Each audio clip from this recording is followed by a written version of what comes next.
Florida, Miami, in the Swamp, 3:30 Eastern, ABC. This is, to me, the most important, most impactful game, not just for both sides of this game, but for the entire Week 1 slate. All right, Miami favored by 2.5 as they go into the Swamp. And this is just the beauty of college football, man, right? We got a rivalry game. Week 1. Usually you got to wait till after Thanksgiving to get one of these. We got it in Week 1. Just absolutely beautiful. Hallelujah. We'll break it down right now. First things first, though, if you're watching live, make sure you are subscribed right here to the On3 YouTube channel. Gators fans, Canes fans, college football sickos, this is your spot where we talk college football, nothing but college football all year long. It is, a sicko community when it comes to what we talk about and care about when it comes to college football. There is no game too small. There is no detail too small, and we want y'all a part of this. So, again, make sure you're subscribed so you don't miss a minute of what we have going on here on this show, The Hard Count, on this platform, the On3 YouTube channel. So we appreciate you for that. If you're Florida, this game could not have come soon enough. Like, think about just the off-season noise they've had to endure. Some of it from folks close to the program, some of it folks like me sitting behind the mic, talking about Florida and how hard their schedule is and their over-under win total. Like, this is the part for Florida now where you have a chance to silence all of the noise.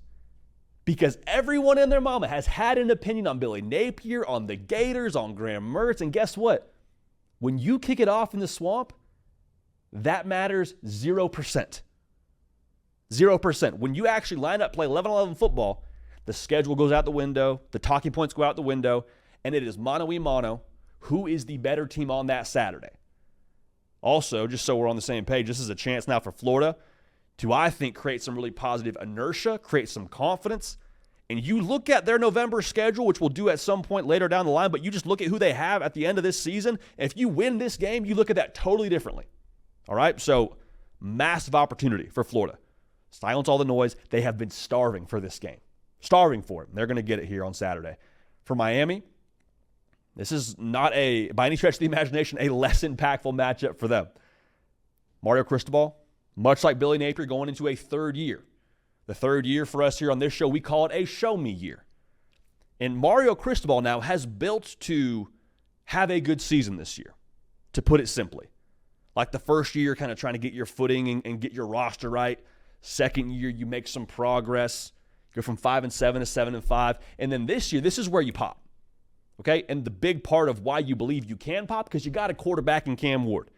He's here for a good time, not a long time, y'all. Like this is your one season window to strike while the iron is hot.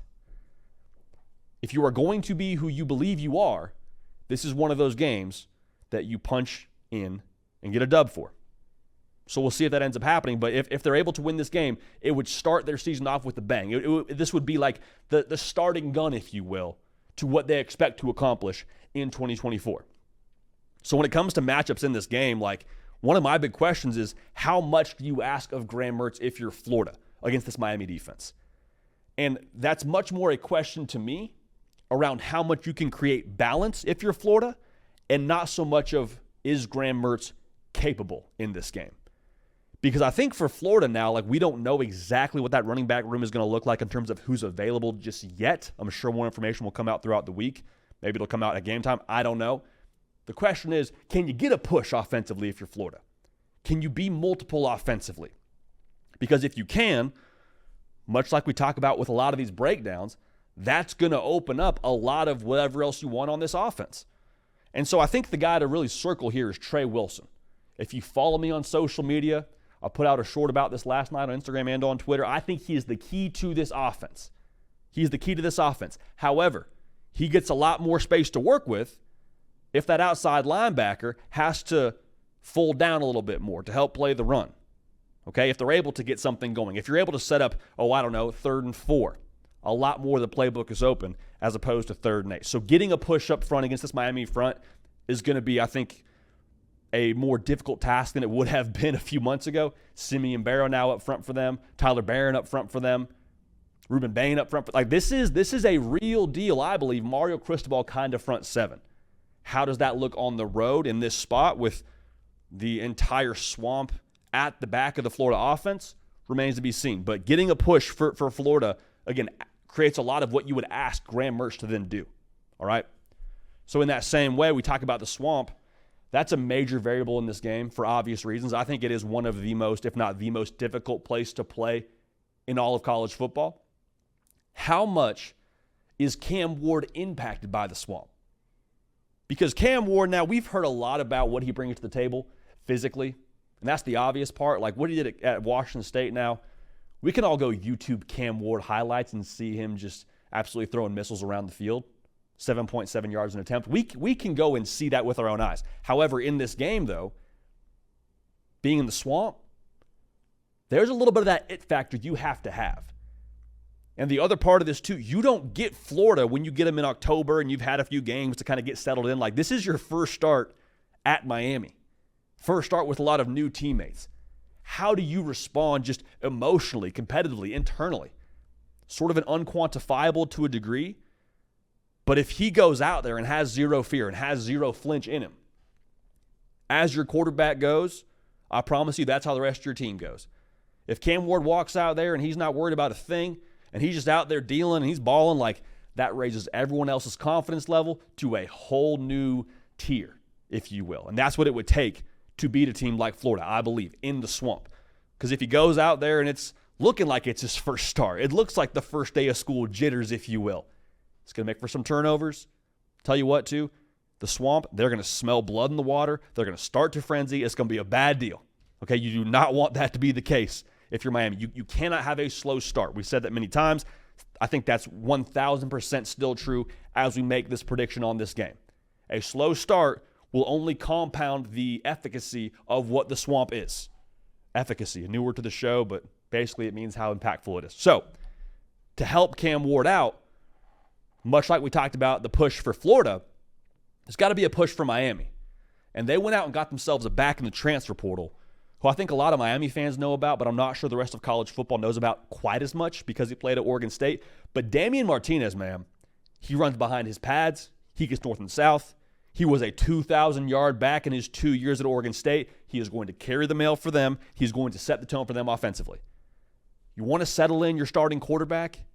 You want to give him a chance to kind of get his bearings and have a simplistic picture to look at? Run the ball for 4 yards to carry. That'll clear everything up. All right? Going back to what I said about Trey Wilson, he might be the most important player in this game. Like, Trey Wilson is going to, I believe, have right around, if not north of double-digit touches, whether it be jet sweep, whether it be quick game, whether it be pushing the ball downfield. And him having success early now, mind you, not in the third quarter, not in the fourth quarter, early in this game, will also, I think, free up Graham Mertz to spread the football around, and it'll make Miami a little bit more concerned about where number 3 is at every given snap. The portal pieces for Miami are something that, just full transparency, concern me a little bit. Not from the talent perspective, but when you transfer into a new place, you're still trying to get on the same page. You have to, like, that's human nature to still have some sort of acclimation period your first game.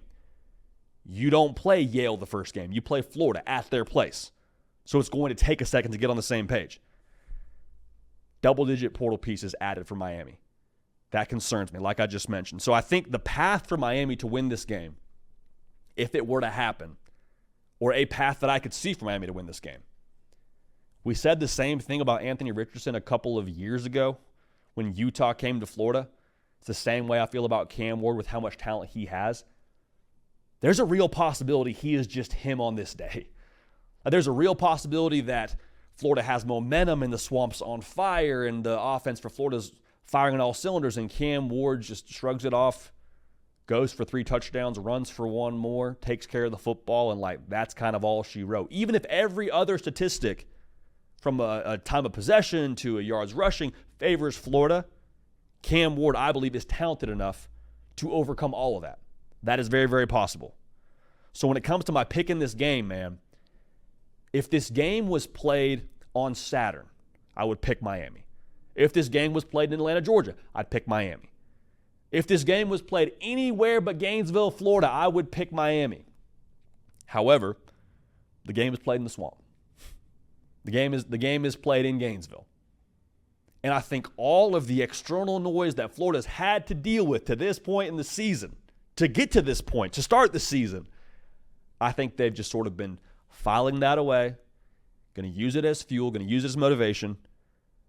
And I think that Florida finds a way to scratch and claw and fight. Maybe it's a turnover late. Maybe it's a special teams play. Don't know, but I think Florida, behind Trey Wilson and Graham Mertz, find a way to get it done. Final score, Florida 29, Miami 26. Hear me clearly, though, if you're a Miami fan. I said this probably a couple of months ago. Miami, to me, is a playoff team. Miami, even losing this game, I believe, is still a playoff team, and I still think they're your ACC champ. They get a bye in the college football playoff. That's not me trying to butter you up. That's just me trying to paint the picture of how I think this game is going to look and how bizarre it is and what could happen in the swamp. So Florida, again, I think wins. So by that nature, we have them covering the plus 2.5. It's going to be a good one, though. Cannot wait for that one. Should be a lot of fun. And again, the most impactful game in my mind for both sides heading into this season. Hey y'all, thanks so much for watching. Subscribe to the channel here to make sure you don't miss an episode of The Hard Count. Also be sure to check out other videos on the On3 YouTube channel.